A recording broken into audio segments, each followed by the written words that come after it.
Hi, this is Bill for Sparky channel, and today I'd like to discuss a comment that I got from a viewer. I was doing a video about how to install a switch in a metal box in a 1960 house that there was no ground. And he said, well, all you had to do is put on a bonding jumper. This is a bonding jumper right here. I could check all these with my voltage sensor. The voltage is off at the moment, but in here there is a bonding jumper, and in here there's a bonding jumper. And he stated that if you put a bonding jumper on the metal box and hook that to your switch, you would have a grounded switch. And I responded, well, maybe. And so I'm going to demonstrate that and show you when a metal box would be grounded and can be used as a ground, and when it can. So let me explain the cabling first, and then we'll go ahead. You see, we have power coming in here. We got a ground, a neutral, and a hot coming in, and it goes to here. And this hot wire goes over to here. And it goes here. This would be for the receptacle right here, or the device, or whatever kind of device you had. And we have the neutral coming in down here, and it goes to this lever connector, and it goes over here, and it comes out right here.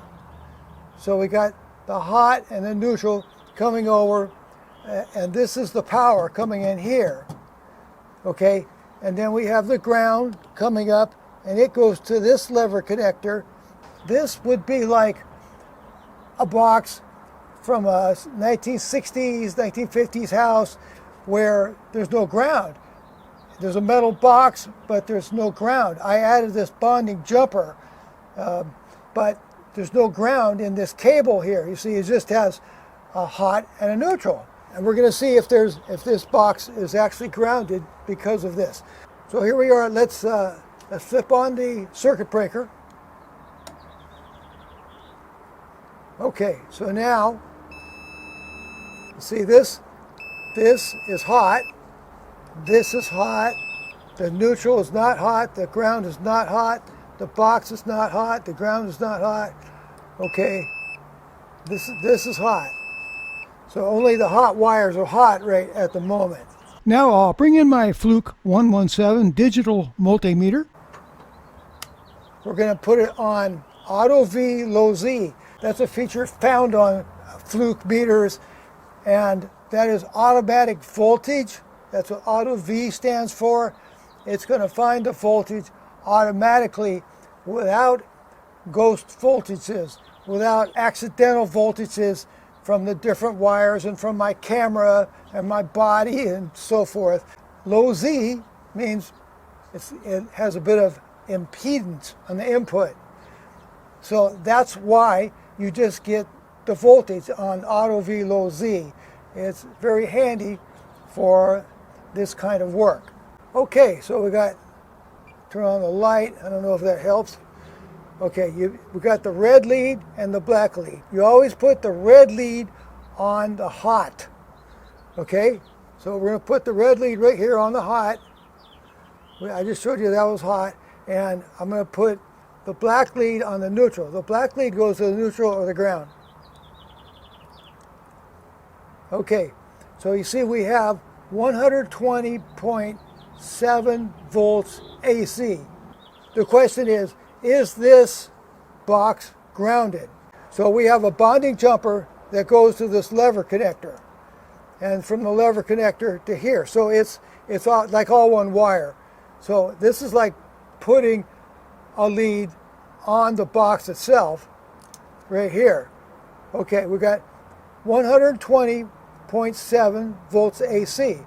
The same thing as hooking it to the neutral. That shows you have an excellent path to ground. This goes back to your main panel and to your ground. And so that shows that the box is grounded. And furthermore, we can just take this lead and put it on the box, and you see you have 120.7 100.8 volts AC. That's with the red lead directly on the hot wire and the black lead directly on the box. That shows that this box is grounded, and there's an excellent path to ground created by the box. If you were putting a receptacle or a switch in this box, you actually could use that bonding jumper and run it probably through a wire nut or a lever connector and then to your device, and it would be grounded. So let's go over here. Let's see the difference. Okay, so we know that this one's hot. We know that the black is hot. We put it on there, and I'm going to put the black lead on the neutral. Okay, we got 120.7. That's what we've been getting, volts AC. Okay, so that's good. And so now, let's see if this bonding jumper, you see there's no ground coming over here in the cable. This would be like an older house from the 50s, 60s, early 70s. There was no ground wire in your cables. So this gentleman said, look, you just put this bonding jumper in the metal box and you're going to be good. It's going to be grounded. Well, let's see. Let's see what it does. Okay, we'll put this. Okay, it says basically 0. It says 0 volts DC. It's not reading any volts AC at all. Okay, so this box does not provide a path to ground at all. Maybe just a little tiny bit. There is a tiny bit of grounding in just the metal box itself, but it is not enough to give you any protection at all in the event of a ground fault. And this is how to check and see if your metal box is grounded. Just put it on auto V, low Z, hook it up, and it says basically 0. Whereas over here, you could put it on this box, it says 120 volts. That's a real 120 volts. That's 120 volts ground fault path that will go back to your panel, to your ground in case of an emergency. Now I'd like to show you a way that some metal boxes from the 50s, the 60s, and the early 70s may have been grounded. This is the back of a receptacle that I found in a 1960 house. You see, this is a little ground wire right here. It's going to this metal box, and it's going to this copper crimper, which was loose. And I took and I put a new crimp on it with this crimping tool right here. And what I may have just done, I may have just caused a box or several boxes down the line to now be grounded because this was loose. I tightened it up. Okay, now see, this goes to right here. And this is where this box becomes grounded. And on the other side of this, you'll see an old flathead screw, a screw head that you should never mess with. You shouldn't try to tighten it or loosen it or anything, unless it is loose. You can try to tighten it.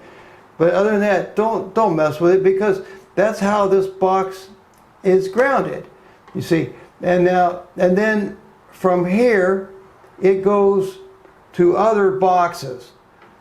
I can't tell you exactly where it would go next, but this, I wanted to show you this. This is how a metal 1960 box gets grounded. They attach a little ground wire to the back of the metal box. I just happened to have taken out the old medicine cabinet. I was going to replace it with a new one, which I am going to do. I just happened to see this, and I thought I'd take the opportunity to show you how this works. Another interesting thing is that this ground wire right here actually enters the metal box and gets hooked up to the green grounding terminal of the receptacle. I find this situation to be quite rare in a 1960 house, but they probably did it because this receptacle, the receptacle in the front of this box, goes to the laundry facility. So that's probably why they did that. These ground wires don't meet today's codes, but I strongly recommend that you leave them in place if you see them during a remodel until you have the opportunity later on to rewire your 50s or 60s era house. Two other ways that your metal boxes may be getting grounded are if your metal boxes are supplied by EMT conduit or by flexible metal conduit. In any case, you can always test your metal box with a meter to see if it is grounded. I'll put links in my video description for the Fluke 1AC voltage sensor, the Fluke 117 digital multimeter, and for ideal grounding pigtails with grounding screws. Thanks. I hope this video was helpful.